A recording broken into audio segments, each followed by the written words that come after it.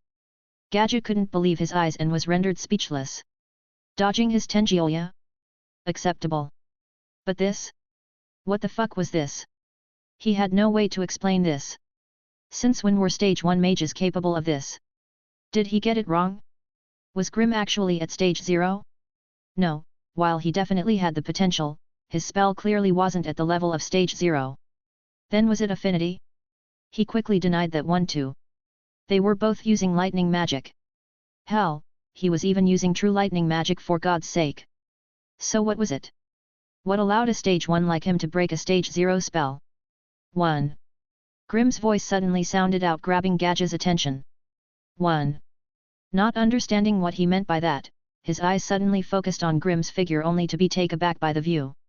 Breathing heavily and clearly exhausted, the smile on Grimm's face couldn't be hidden as he stared up at the heart mage and raised his middle finger. If I'm a 1, then I'm a 1 above 0, you salt and pepper-haired bitch. 1 above 0. Ha, ha, ha ha ha ha ha ha ha ha ha ha ha ha ha. Suddenly throwing his head back and unable to hide his smile, the usually stern-faced Gaja couldn't help but let out a heartfelt laugh at the ridiculousness of it all. How long has it been since someone has managed to truly surprise me? Finished laughing, he looked back down at Grimm with a certain level of respect. Okay, I admit it. Out of all the stage 1s I've seen, you're the strongest. Obvious sly. Unable to hold on any longer, Grimm's vision began to darken before his consciousness completely shut off. But even as he fell out of the sky, his smile persisted. What a handful! Gaja smiled before racing down to catch him. Throne room. Grimm. Seeing the unconscious Grimm being carried in Gaja's arms, the Black Bulls and Mimosa raced over to check on him. What happened to him? Noelle questioned, sending a look of accusation Gaja's way. Following her lead, both Asta's and Finarl's grimoires opened up as the two got ready for battle. Ignoring them, Mimosa's sole focus lay on Grimm as she began casting her healing magic. Realizing that things were about to get out of hand, Smurik, the spirit guardian of wind and the one who tested the others on their magic stages, did his best to calm the Clover kids down before looking at Gaja for an explanation. He's fine, he just exerted himself during our fight. Looking at each other, the Clover kids thought about before suddenly coming to a silent agreement. It definitely sounded like something Grimm would do. Seeing that things had calmed down, the queen, now dressed in her royal garb, called Gaja over. My queen. He got down on one knee and lowered his head. So. She smiled. How was he? He was more impressive than you described. Oh. For Gaja to give someone such an assessment. I wonder what Grimm did to impress him. As if reading her thoughts, Gaja's next words caused Smurik, Queen Lolpeka and the water spirits' faces to change. He broke my stage 0 spell. Chapter 172, Heart Problems. Grimm's Mindscape. So close. Sitting on the floor and complaining, King had to watch Grimm whine about passing out after cutting through Gaja's stage 0 spell. Give it a rest already, would ye? So what if you passed out? If you feel that annoyed by it, then train your mental strength up so that hyperfocus doesn't shut your brain down next time. Hearing that, Grimm's annoyance seemed to jump up a few notches. This is all your fault, you bastard. Me? Yeah, you. If you would just tell me how to activate my elf form, then I wouldn't have this problem. Seriously? You're asking me for a freebie? You disappoint me, Grimm. Oh, fuck off. I ain't asking for no damn freebie. I'm just saying that you could at least give me a hint. Amused by their conversation, King looked at him with a playful glint in his eyes. But wouldn't you feel more satisfied discovering it by yourself? God damn it. Ptha ha ha ha ha ha ha ha ha ha. This 17th incarnation of mine is definitely a fun one to watch. Ahem, don't be so down, Grimm. Considering that all your base mana abilities have been enhanced and that you've only had a week to understand them, not even master them, you breaking a stage 0 spell is a feat that would be near impossible for anyone else in this world to replicate. As for that rakery of yours. Hoo boy, that was something. I was banking on you trying to do something stupid like cutting through it with Breath of the Beast or overpowering it with Rengoku. But look at you creating a variation of the Thunderclap and Flash to completely break it. If it wasn't for it being the first time you used that move and putting too much of a strain on your hyperfocus, you probably could have continued fighting afterwards. And while I can't say that you won that fight, saying that you lost also wouldn't be accurate. At the end of the day, it wasn't Gaja's attack that beat you after all. But because your unrefined Raikuri also couldn't reach him either, it clearly wasn't your win. If I had to be honest, I'd say you two drew. Thunderclap and Flash, Raikuri, by compressing and storing all the lightning magic normally built up to reach the insane amounts of speed via the Thunderclap and Flash spell, Grim condenses all that power into his blade and unleashes it through a singular destructive slash similar to Iato. Now that I think about it, him being unable to injure you despite borrowing nature's mana and using a stage 0 spell makes you look even more impressive. So congrats Grim, you've got something else to brag about. Why would I brag about a fight I didn't win? He cocked his head and said as if he was talking to an idiot. Smiles. But thanks King. Even if you call it a draw, not winning means I lost. But that's fine. It just means I still have a ways to go until I'm the strongest. Hat. King smiled back. You've grown up well Grim. I hope the next time we meet you'll be far stronger than you are now. You betcha. Heart Kingdom Throne Room. You've been cursed. Hearing the story from the Queen themselves, Asta and the others were surprised to find out that the devil-cursed being that they had been searching for all this time was actually standing in front of them. She nodded. At the current rate of the curse's progression, I'll be dead in a year's time. That's why I need your help. Our help? But with Sir Smurik and Mr. Gaja on your side, what could we do? You may not know this, but anyone below stage 1 can't fight a devil. But when it comes to killing a devil, even a stage 0 mage isn't enough. That's why we need power that cannot be completely understood through normal means. Power that can completely ignore the stage system. Nero who uses forbidden magic and sealing magic. Asta who possess no magic power but can use anti-magic, and Grim, a true son of Mana and the wielder of the versatile demon-slaying magic. Alongside people like the time magic wizard Julius Novacrano and the dark magic captain of the Black Bulls Yami Sukiro. For you who possess incomprehensible magic that can slay devils, I shall call you arcane stage mages. Arcane hey? That sounds pretty funny. Hearing the familiar and mischievous voice of their sleeping companion sound out behind them, the Clover kids all turned around at the same time and yelled. Grim. Sending a friendly smile their way, he eventually got to his feet and walked towards the Queen. Seeing this, the others panicked and were about to introduce her. No need, I've heard the situation but... Now standing completely in front of her, Grim's yellow eyes gave off such a feeling that it made the Queen feel like she wasn't being looked at by a human being. What exactly do you want to do with us? He asked. About to step forward, Lolopekar raised her hand to stop Gaja from taking any further actions. I want you to kill the devils in Spade Kingdom. Spade Kingdom? Interesting. But that's not all, is it? No, there's no way you'd go out of your way to do something like fight devils without wanting something in return. So tell me Queenie. What is it that you really want? Activating the minimum amount of hyperfocus needed to monitor her heartbeat. Grim didn't take his eyes off her for a second as she lowered her head and bit her lip. I don't want to die. She whispered. What was that? I don't want to die. She screamed, clutching her chest with tears welling up in her eyes. I'm scared I'm scared of dying. Lolo. Feeling the despair in her voice, Undine wanted nothing more than to pull her into her embrace. But she held back. If Grim was really as important as Lolo believed, then they had to acquire his help no matter what. So please kill Megicula. Megicula. Noelle recoiled upon hearing the name. Megicula. Grim repeated before looking back at the teary-faced Queen. Is that the name of the devil that cursed you? Yes. She nodded and tried to dry her eyes. One more question. Are the devils in the Spade Kingdom strong? This was the question on everyone's mind. If even stage 0s couldn't beat devils, then just how strong were they? I believe they're stronger than the devil you fought in your kingdom. Oh. Grim's eyes flashed. If they're stronger than the devil that I needed my elf form to beat, then I need to be 10 times no.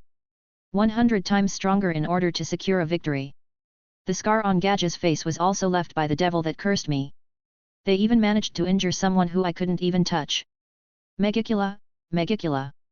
You're becoming more and more interesting by the minute. So please. She suddenly bowed. Please gather all the people in your kingdom capable of fighting and killing a devil, and train with the spirit guardians her. I refuse. Chapter 173, Success. I've seen the way you people fight. Relying on nature's mana to fuel your spells with those weird runes of yours. I don't like it. A warrior should rely on nothing but the skills and techniques that they've developed. Placing all your hopes on external factors instead of improving your own abilities. Just the thought of doing that shit makes me sick. Grim. Noelle yelled. Ignoring her sudden outburst, he continued on. If the elves attacked this place instead of the Clover Kingdom, with their natural ability to disrupt mana and make it harder to condense spells, you guys would have been fucked within a day. And now you're asking me to learn from the very same people who are unable to fight properly without using a crutch? Are you fucking stupid? Training here would do nothing more than hinder my development. But the devil's Lolopeka started. Will fall to my blade. He grinned and clenched his fists tightly. Thanks to that battle I had with your spirit guardian earlier, I'm already stronger now than I was yesterday. I've even gotten a hint of what I need to do in order to grow even stronger. So yet, I'll fight those devils. But I'll do it my way, with my own power and for my own satisfaction. If I can't beat them with my own power, then there's no point. A/N, Grim's thoughts are similar to Goku's when he achieved SSJ God through the ritual. Having finally said his piece, he turned away from the young queen and began to walk away without giving the others so much as a glance. But before leaving, he shot another look in Gaja's direction. I'll be back for a rematch. Wait, Grim. Lolopeka yelled. What now? He paused. How did you do it? Hey. Gaja said you broke a stage 0 spell. But with your strength that should be impossible. So how did you do it? How did you overcome such a difference in power? Are you dumb? What? Do you know who I am? I'm Grim motherfucker, ain't no such thing as impossible for me. And with that, he left the Heart Kingdom leaving the entire room in shock. Unable to bear the awkward silence any longer, Mimosa tried her best to bring the atmosphere back to what it was before Grim left. Your Majesty. She began. He said he'd fight. What? He said he'd fight. Lolopeka suddenly burst out into joyous laughter and high-fived Undine who was also smiling back at her. The Clover kids were all taken back in surprise. Why, Your Majesty, aren't you disappointed that Grim didn't agree to be trained by you? Finral asked. What? Of course not. She quickly shook her head. While it would have been nice to have him train here so that we could determine how strong he'd get, our main objective in all of this was securing his help. Now that he's said that he'd fight the devils, I consider it a successful negotiation. Is that so? Finral laughed nervously. I don't remember you negotiating though. In any case, she continued, he's bound to get stronger whether he trains with us or not. But what about us? Mimosa suddenly asked. Will we still be trained here? Of course. Lolopeka immediately agreed. While he might have been a bit crass in the way he said it, Grim was right when he said that our way of fighting didn't suit him. You guys on the other hand will definitely benefit from it. So for the next 6 months we'll train you as hard as we can. And then we'll launch an attack on the Spade Kingdom together. Oh. And don't forget to pass that on to Grim. It'd be really bad if he attacks prematurely. Beyond the Heart Kingdom's border. I should have made Finral teleport me back. Flying high above the clouds and zooming through the sky, Grim quickly made it back into the Clover Kingdom's territory with tons of time to spare before sunset. Stage 0. Hey. If my power estimation is right, then I already reached the level of Stage 0 back in my fight with Zagred. But if these new devils are even stronger than him, then I'll have to obtain the power of a Stage 0 mage without the use of my elf form. Damn, just the thought of this is making me buzz. While flying, a subtle but of discernible flow of mana suddenly dragged him out of his thoughts. Oh! He raised an eyebrow and slowed down. Suddenly appearing out of nowhere, a group of black hooded figures using several magic tools to fly suddenly appeared all around him. Now who would you be? Staying silent, the hooded men were about to make a move until they saw Grim hold out his hand and shake his head. No. Don't tell me, you're my fans, aren't you? No. He quickly rejected that notion. My fans wouldn't hide their faces from me. Then could it be that you're some battle-hardened sexy ladies who've heard of my sexual prowess and are here to challenge me? Shakes head, but looking at your physiques it's obvious that you guys are men. Unless you knew that and still came after my body. Aggressively shaking his head and waving his hands in front of his face, he ruthlessly shot them down. If that's the case, then I should let you know summons beast swords I don't roll like that. Suddenly vanishing from sight and appearing in front of one of them. He grabbed onto one of the hooded men's heads and squeezed. Asterisk splat. Asterisk. Bursting the man's head like a watermelon, he suddenly vanished again only to appear in front of another hooded man. Repeating this action over and over again, he finally stopped once he held the last one up by the neck and had his sword sticking out of their abdomen. Making use of the transparent world to look through the man's body, he stabbed his sword into one of the points where mana would usually flow, causing the man to feel an excruciating level of pain. You know, Twist's sword, while I wouldn't put it past you for going after my body. Now that I think about it, I think it's more likely that you guys were actually hired by those kooks calling themselves nobles. Why, you knew? The assassin in his hand struggled to say. Of course.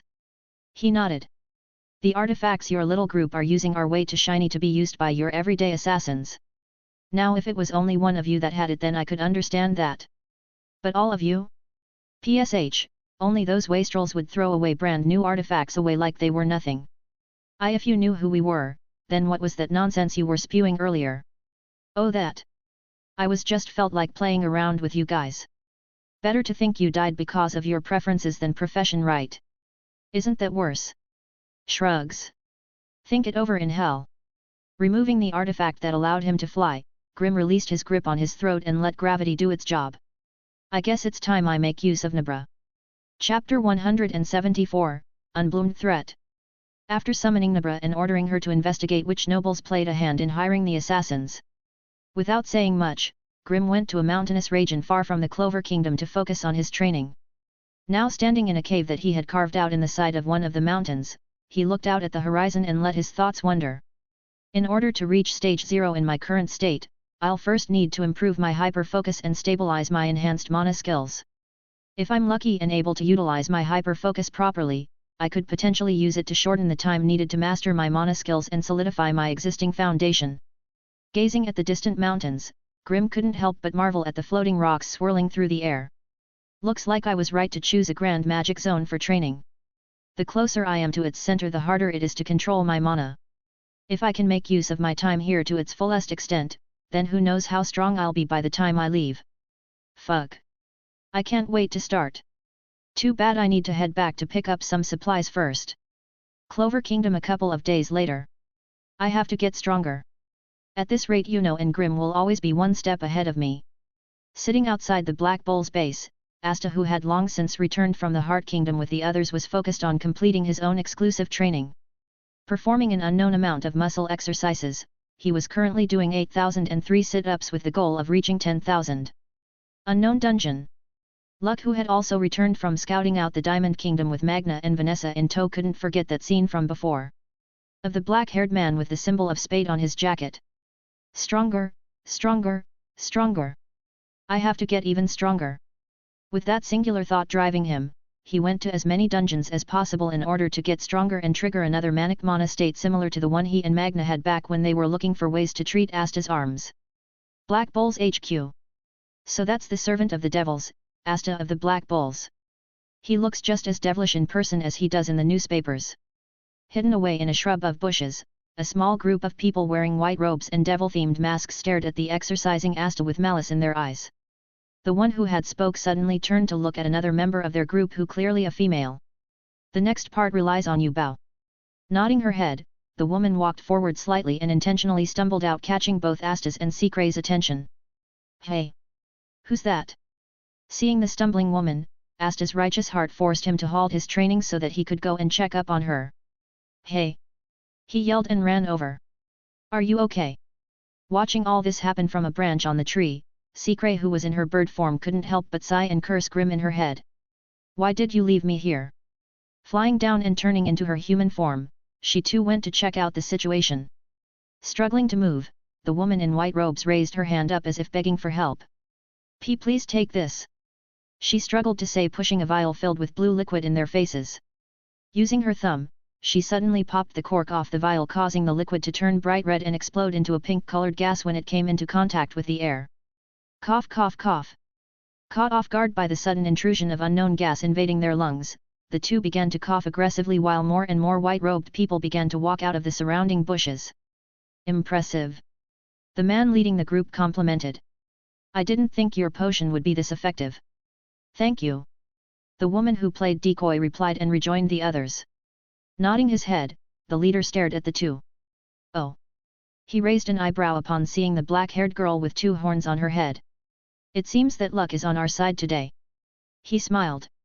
Not only do we get the devil-possessed boy, but even the girl who's used forbidden magic is by his side. Hearing that, the others also focused their attention on Secre's head. So this is Nero. A black-haired woman whispered. Those horns. She a devil. Get her. Kill her. Destroy her. All sorts of opinions began circulating throughout the group before the leader put his fingers to his lips and shushed them. Don't let your hatred cloud your judgment. These sinners will die. But not before they've played their part.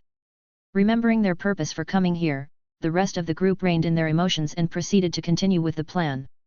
Seeing that everyone had more or less settled down, the leader of the group nodded with satisfaction. Good. Now capture them. Seeing the approaching figures and fighting the weight of her heavy eyelids, Secre looked at the collapsed Asta.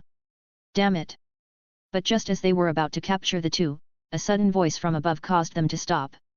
I go away for a couple of days and all of a sudden you've become weak enough to get taken out by a group of nobodies? It'd be sad if it wasn't so funny. Hearing the voice, the leader of the group suddenly froze. This voice?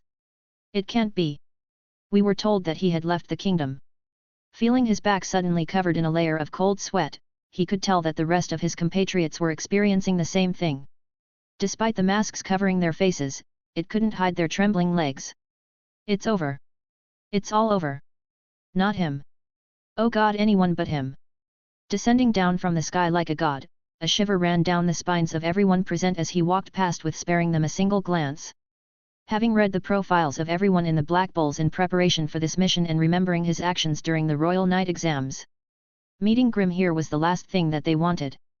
Not only did he possess the power to use multiple magic attributes, but the amount of brutality highlighted in the reports was enough to deter them from attacking the base directly. In fact, it was only when they heard that he had left the kingdom for a couple of days that they had decided that now would be the best time to attack. But who would have guessed that he would appear right as they achieved their objective? Fate was a funny thing. Knowing that it was pretty much the end for him, the leader of the masked men drew out his grimoire and thud. Ended up losing his head. Chapter 175, Rescue. We were wrong. We were so wrong. Forbidden magic. Devil possession. This thing here. It's the real devil. Staring at the red-covered Grimm who was once again coated in several layers of blood and surrounded by several bloody body parts, Dezhou, the last surviving member of the Devil Banishers and secret leader of the Devil Believers, did her best to crawl away despite the futility of it all. And where do you think you're going? Asterisk bang. Asterisk. Feeling a massive amount of pressure suddenly crash into her, Dezhou felt like her insides were slowly being grind into a mush as a torrent of tears and pained grunts escaped her. She wanted to scream to the high heavens to end this pain. Anything would be better than this. But every time she opened her mouth the only thing that came out was an efflux of blood and bile. In his presence, she didn't even have the right to scream. Did you know? His voice echoed out, driving her further into the depths of despair as his steps grew closer and closer. The bodies of people with low amounts of mana can't handle a sudden influx of a large amounts of mana. Their bodies just weren't built to handle such quantities. From what I've heard, all that excess mana trapped inside of them will want out by any means necessary. And since they aren't used to dealing with so much mana at once, much less controlling it, the mana inside of them will devour them from the inside out, putting them through a hellish experience until they pop. Realizing what Grimm meant by that, Dezhou's eyes went wide as she felt another influx of his mana pour into her body. Grrrrrrr.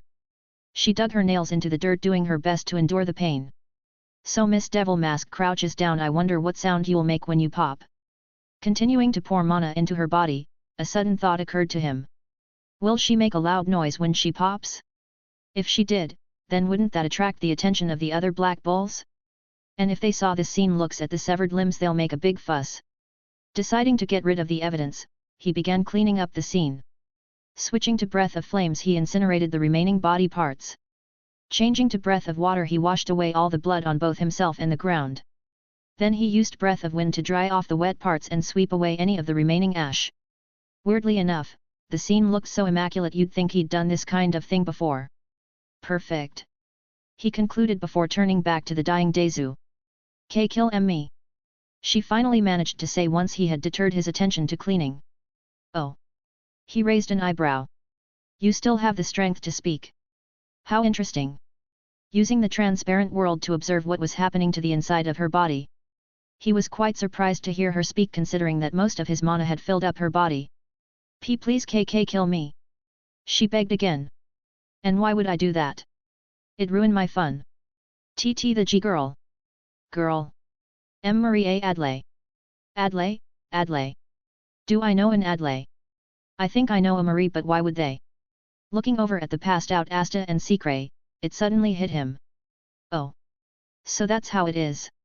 Staring down at the crying Daesu, the corners of Grimm's lips began to rise as he crouched down and raised her chin. So you had someone who saw the trial on your side, hey? Random village. Where are they? They should have been back by now. You don't think they got caught, do you? No way. Standing in a partly destroyed house in the village of Tiuliu, a group of 5 devil banishers stood over the unconscious Marie and discussed the tardiness of their other members. Something must have delayed them. Why yet? There's no way they'd be caught. While no one wanted to say it aloud, the truth was if their comrades had been caught then it was only a matter of time until they were caught too. -10 minutes later. They're taking too long. Something must have gone wrong. Nodding in agreement, one of the other 5 devil banishers asked. What do we do now? The girl. Should we just kill her now? Falling into silence, the group began to pace the room until one of them eventually shook their heads and spoke up. We can't. Right now we're just speculating. What would we do if we find out we were wrong and that the others come back and see what we've done? It'll ruin everything. Hearing that, the other members nodded. He's right. She can't die yet. I agree. Me too. Me 3. Me 4. Suddenly hearing an extra voice that wasn't there previously, the group swiftly turned around only to abruptly freeze when they saw who it was. GG Grimm. Standing in the middle of the doorway with a decapitated head in his hand and smile on his face. Grimm slowly stepped into the room, causing everyone's voices to get stuck in their throat. What? He tilted his head to the side. Weren't we just talking about murdering a child? Why did you stop? While they were all busy panicking, Grimm used his hyper-focus to check on Marie. Once he had made sure that she was okay, he got down to the main reason for his arrival. So then. He started. Are you gonna show me the power that made you confident enough to a Magic Knight squad? Hearing no response, he called out one of his swords and smiled widely. So you're the type that has to be forced to show your power. That's fine by me. Thanks for listening.